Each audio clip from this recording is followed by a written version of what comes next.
지난 한 주간도 잘 보내셨습니까?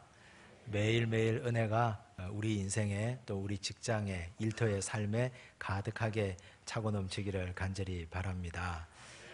간혹 결혼을 위해서 찾아오는 젊은 커플 청년들이 있습니다. 결혼 이야기는 언제 들어도 누구의 이야기를 들어도 흥미진진하고 재미있습니다. 그래서 어떻게 만나서 어떻게 결혼까지 하게 됐느냐고 물어보면 재밌는 이야기를 많이 들려줍니다.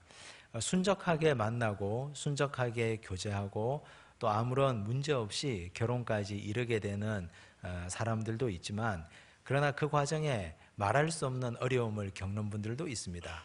그 어려움 가운데 가장 큰 장벽은 양가 부모님들의 반대입니다.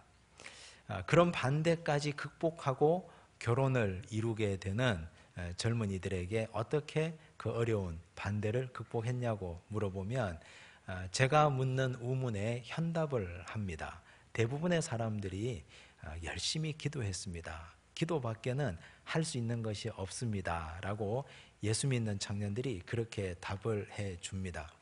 제가 그 말을 들으면서 그렇지, 기도는 그런 능력과 그런 힘이 있는 것이지 다시 한번 생각해 보았습니다.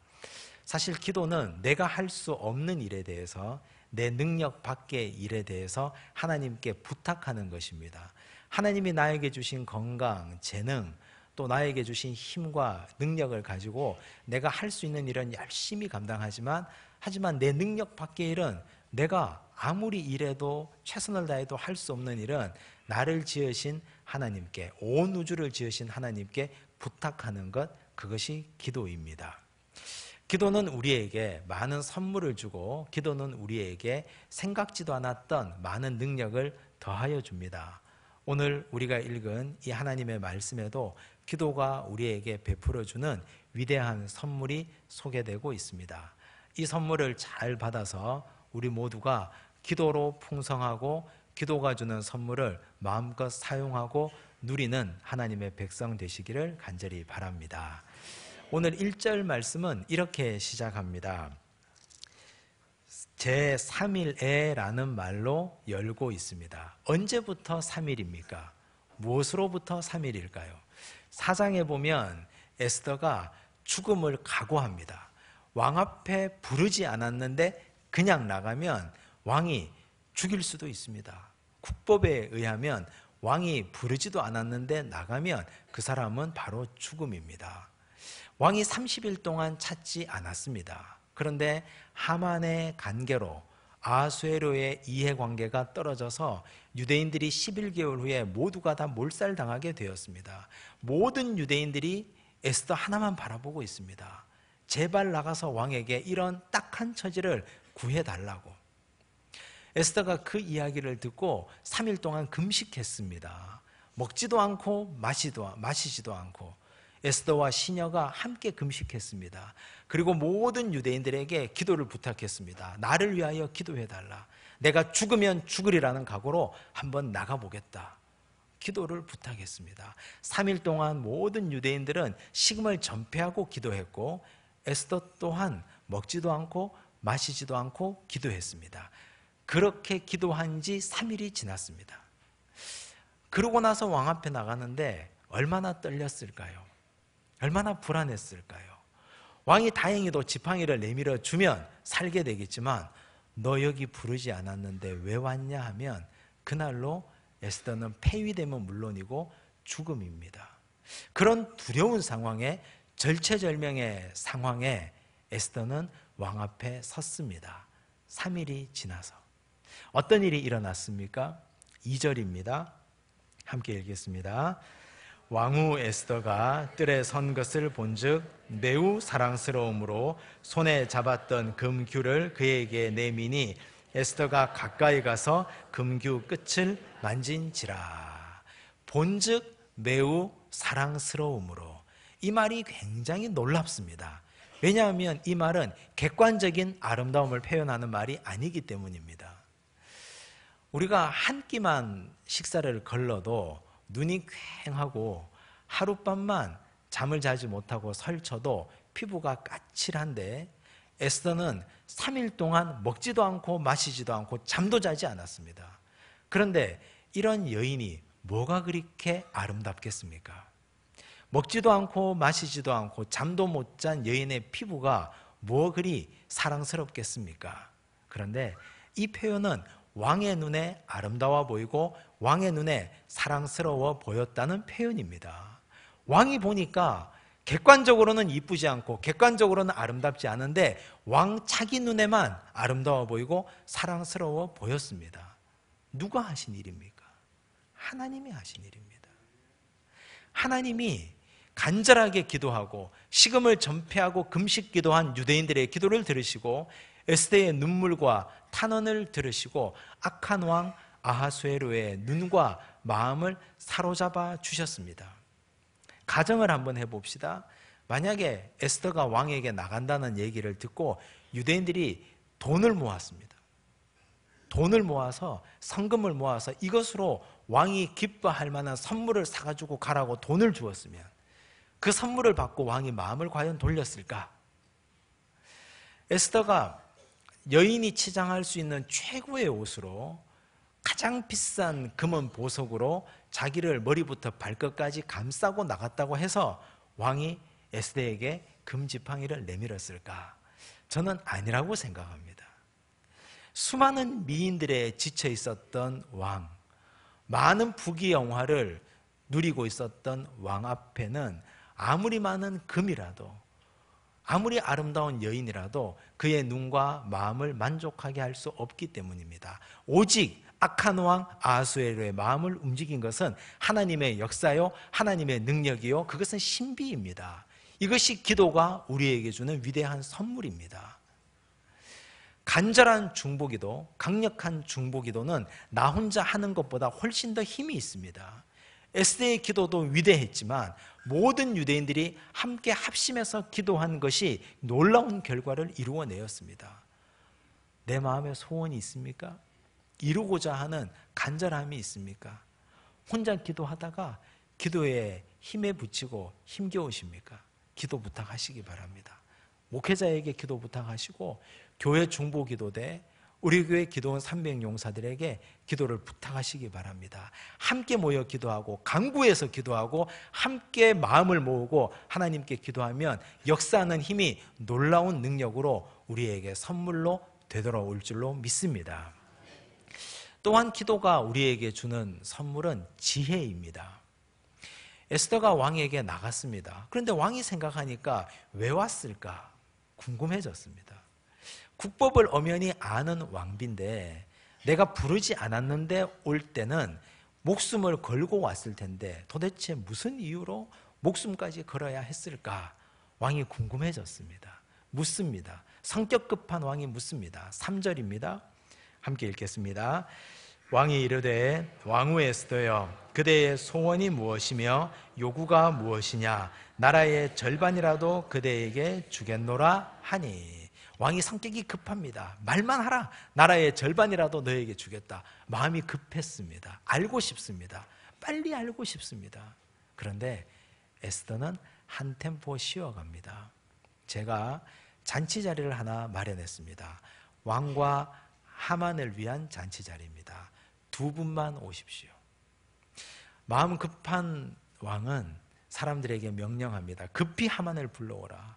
성경에 보면 하만을 급히 불러왔습니다. 하만은 영문도 모른 채로 잔치 자리에 왔습니다. 잔치 자리에 주흥이 무르익자 급한 왕이 다시 묻습니다. 6절입니다. 함께 읽을까요? 잔치에 술을 마실 때에 왕이 에스더에게 이르되 그대의 소청이 무엇이뇨 곧 허락하겠노라. 그대의 요구가 무엇이뇨 나라의 절반이라 할지라도 시행하겠노라 하니. 왕의 마음이 느껴지십니까? 곧 허락하겠노라. 나라의 절반이라도 내가 너에게 주는 걸 시행하겠노라. 즉시 말하라. 이상하지 않습니까? 주객이 바뀌어졌습니다. 에스더가 부탁하러 왔는데 에스더가 부탁하기 위해서 왕에게 왔는데 왕이 부탁하는 형국이 되었습니다. 제발 말 좀 해달라고. 제발 말만 하면 내가 나라의 절반이라도 줄 테니 말 좀 해달라고. 여느 사람 같으면 왕이 이런 괘씸한 누구누구 하고 당장 매달아 버려라 했을 텐데 이미 왕은 사랑의 포로가 되었습니다. 그런 왕의 마음을, 급한 마음을 에스더는 잘 이용합니다. 한 번 더 쉬어갑니다. 내일 다시 잔치를 준비하겠으니 다시 하만과 이 자리에 한 번 더 오십시오. 그러면 왕은 이런 생각을 합니다. 정말 중요한 문제구나. 정말 간절한 문제구나. 뭐라고 하든지 내가 반드시 들어줘야 되겠다. 정치 구단을 뛰어넘는 이런 능수능란한 지혜가 어디에서 왔을까요? 에스더는 어린 소녀에 불과합니다. 경험도 일천합니다. 왕궁 정치를 전혀 모르는 여인입니다. 그런데 왕의 성격을 가지고 이렇게 밀고 당기기를 능수능란 자유자재로 하고 있는 이 지혜가 어디에서 왔을까요? 기도는 이렇게 하나님이 주신 지혜를 품는 위대한 힘이 있습니다. 기도를 하다 보면 하나님의 마음을 가지게 됩니다. 기도를 하다 보면 하나님의 눈을 내 눈이 가지게 됩니다. 기도를 하다 보면 내 좁은 소견이 벗겨집니다. 나는 이렇게 생각했는데 기도하다 보니까 이것이 아니군요. 내 소견에는 속 좁게 이것만 생각했는데 기도하다 보니 이렇게 넓은 세상이 있군요. 나는 여기만 보고 있었는데 기도하다 보니 이 모든 것이 다 보입니다. 주님, 다 보입니다. 기도는 눈을 열어주고 마음을 열어줍니다. 하나님의 마음으로 생각하게 해주고 하나님의 눈으로 바라보게 만들어줍니다. 그러므로 기도하는 자는 지혜를 품게 됩니다. 세상 일에 힘들고 관계의 어려움을 겪는 분들, 내가 하는 모든 판단이 하는 판단마다 사사건건 다 실패하시는 분들 기도해 보시기 바랍니다. 내 소견으로 판단하고 내 소견으로 바라보고 내 소견으로 생각하기 때문에 판단이 틀려지고 잘못된 결과를 가질 수밖에 없습니다. 하나, 기도하면서 하나님의 마음을 가지게 되면 실수가 사라집니다. 관계가 좋아집니다. 하나님의 시각, 하나님의 마음으로 보고 판단하기 때문입니다. 사무엘상 18장 5절에 보면 다윗의 하나님께서 주신 지혜로 판단한 이야기가 나옵니다. 함께 읽겠습니다. 다윗은 사울이 보내는 곳마다 가서 지혜롭게 행하며 사울이 그를 군대의 장으로 삼았더니 온 백성이 합당히 여겼고 사울의 신하들도 합당하게 여겼더라. 이뿐만이 아닙니다. 30절에도 보면 다윗의 지혜를 이렇게 소개합니다. 한 번 더 읽습니다. 블레셋 사람들의 방백들이 싸우러 나오면 그들이 나올 때마다 다윗이 사울의 모든 신하보다 더 지혜롭게 행하며 이에 그의 이름이 심히 귀하게 되니라. 다윗은 학교를 많이 다니지 못했습니다. 다윗은 경험이 아주 적었습니다. 소년의 몸으로 궁전에 들어가서 왕의 시중을 들게 되었습니다. 하지만 그는 하나님께 들판에서 늘 기도하는 사람이었습니다. 양을 치면서도 하나님께 기도했고 노래 부르면서 하나님께 기도했고 기도하며 하나님이 주시는 마음과 눈을 가졌습니다. 지혜를 가졌습니다. 지혜를 가지니 사울이 그를 보내는 곳마다 지혜롭게 행해서 그가 군대의 장관이 되었습니다. 지혜롭게 행하니 블레셋과의 전쟁에서 단 한 번도 지지 않고 백전백승을 이루었습니다. 위대한 장군 훗날 위대한 왕이 되었습니다. 세상 지식을 많이 배워서 지혜로운 것이 아니라 기도함으로 하나님의 마음을 품음으로 지혜롭게 된 위대한 왕 다윗, 위대한 왕비 에스더. 오늘 이들의 지혜가 우리가 사모하는 지혜이기를 바랍니다. 기도가 주는 위대한 선물은 이런 것입니다. 기도는 세상과는 비교할 수 없는 이런 위대한 선물을 우리에게 허락해 주는 것입니다. 반면 하만은 어떻게 되었습니까? 하만은 뛸 듯이 기뻤습니다. 너무너무 행복했습니다. 세상을 다 가진 듯이 좋았습니다.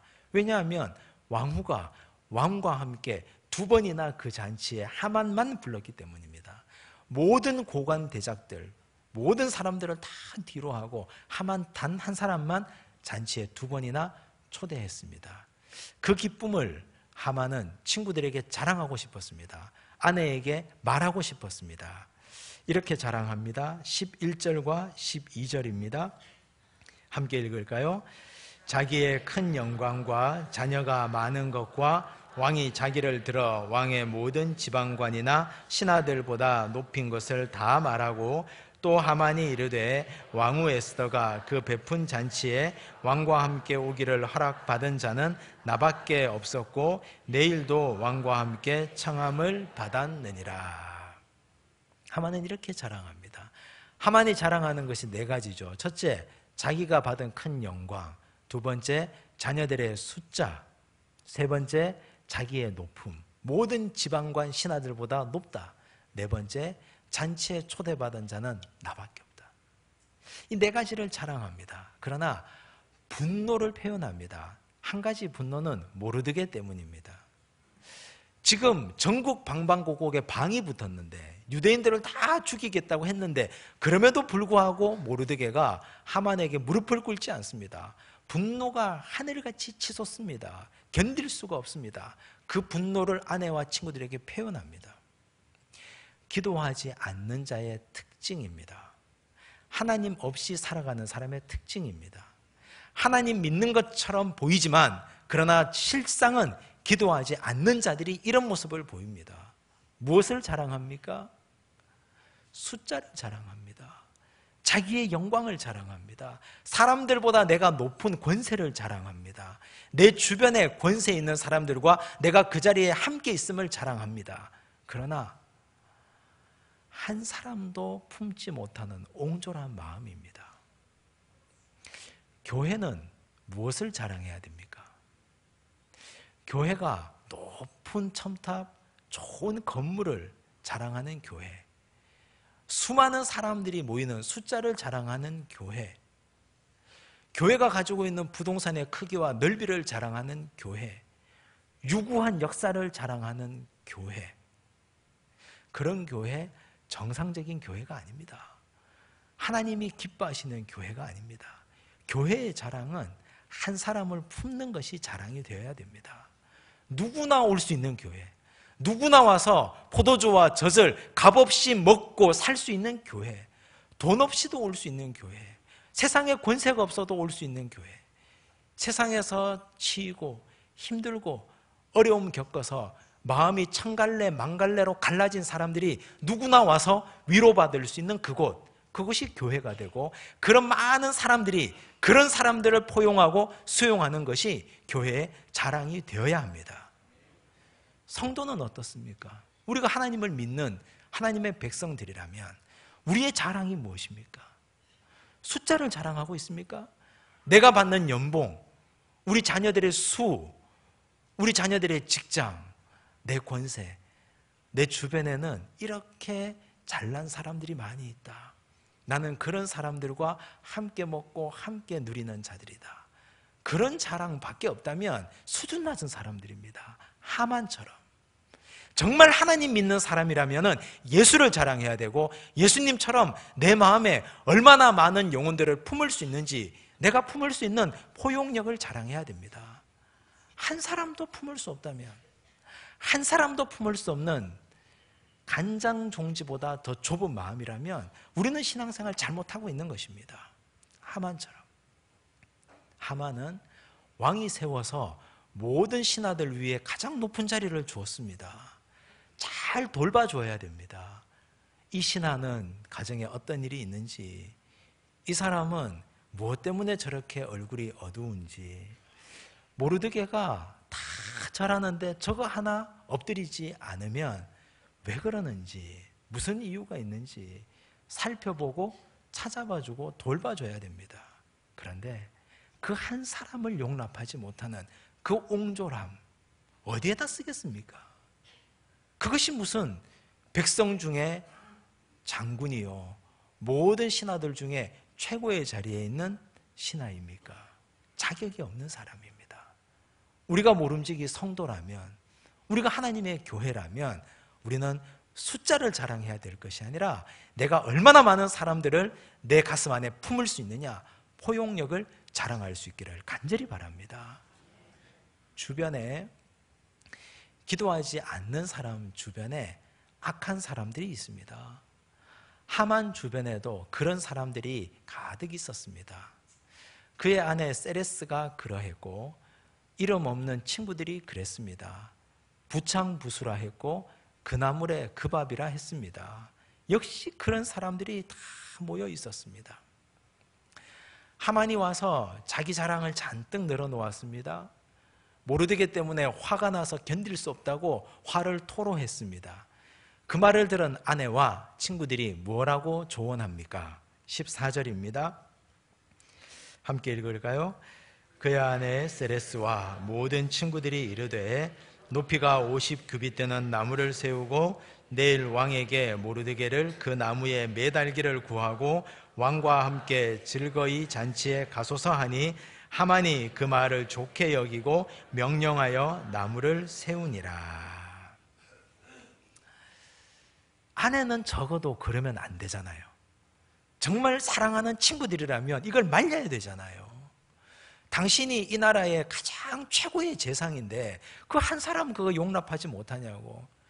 그 사람 대궐문에서 문지기로 일하는데 그 사람 때문에 이렇게 심기가 불편하고 마음이 부족하면 어떻게 큰일을 하겠느냐고. 그냥 넘어가라고. 친구도 그렇게 말해줘야 되잖아요.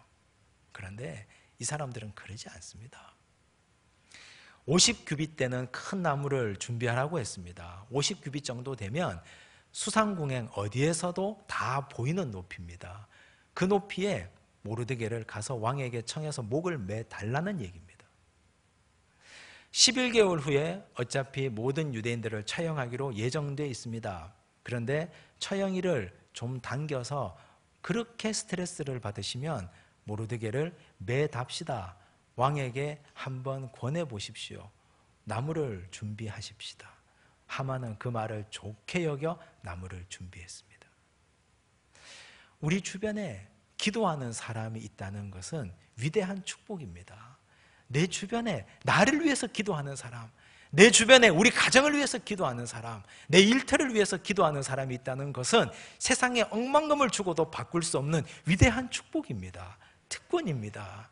왜냐하면 이런 악한 사람들이 내 주변에 없기 때문입니다. 내가 혹시 잘못된 길로 가면 그 길은 잘못됐으니 이 길로 다시 돌아오라고 나를 권면해주는 사람들이 있고 하나님의 지혜를 가지고 마음을 움직여야 될 사람이 있으면 함께 통성으로 기도하고 합심해서 기도해서 악한 왕 아하수에로의 마음을 움직인 것처럼 함께 불가능을 가능케 하는 기도의 용사들이 있다는 것 축복입니다.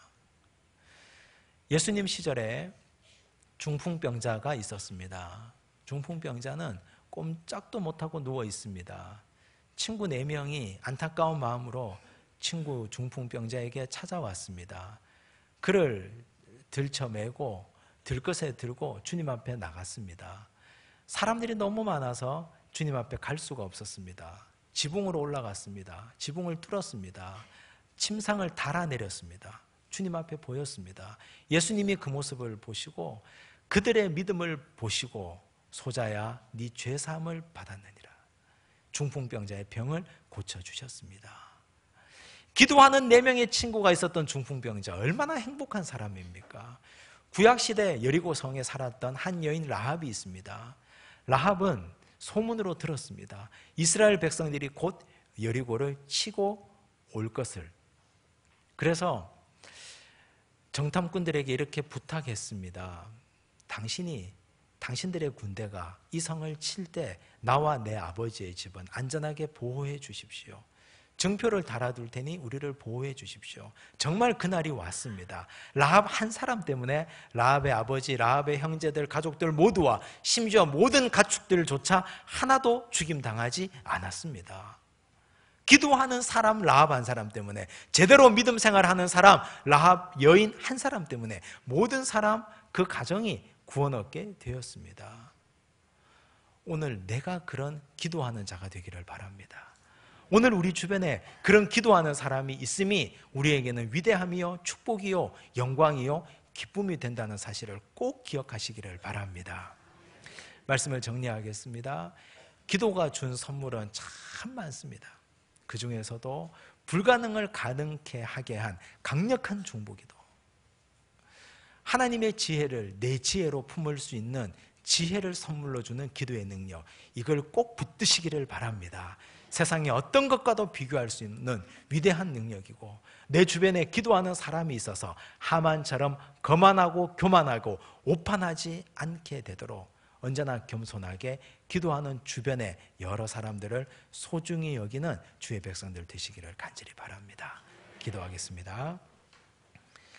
하나님 아버지, 감사합니다. 오늘도 복된 성일 허락해 주셔서 주님 전에 오게 하시고 이곳에서 예배드리며 하나님 은혜 경험하며 체험하게 하시니 감사합니다. 주님, 기도가 준 위대한 능력을 우리가 알고 있으면서도 이 능력을 능력대로 받지 못했습니다.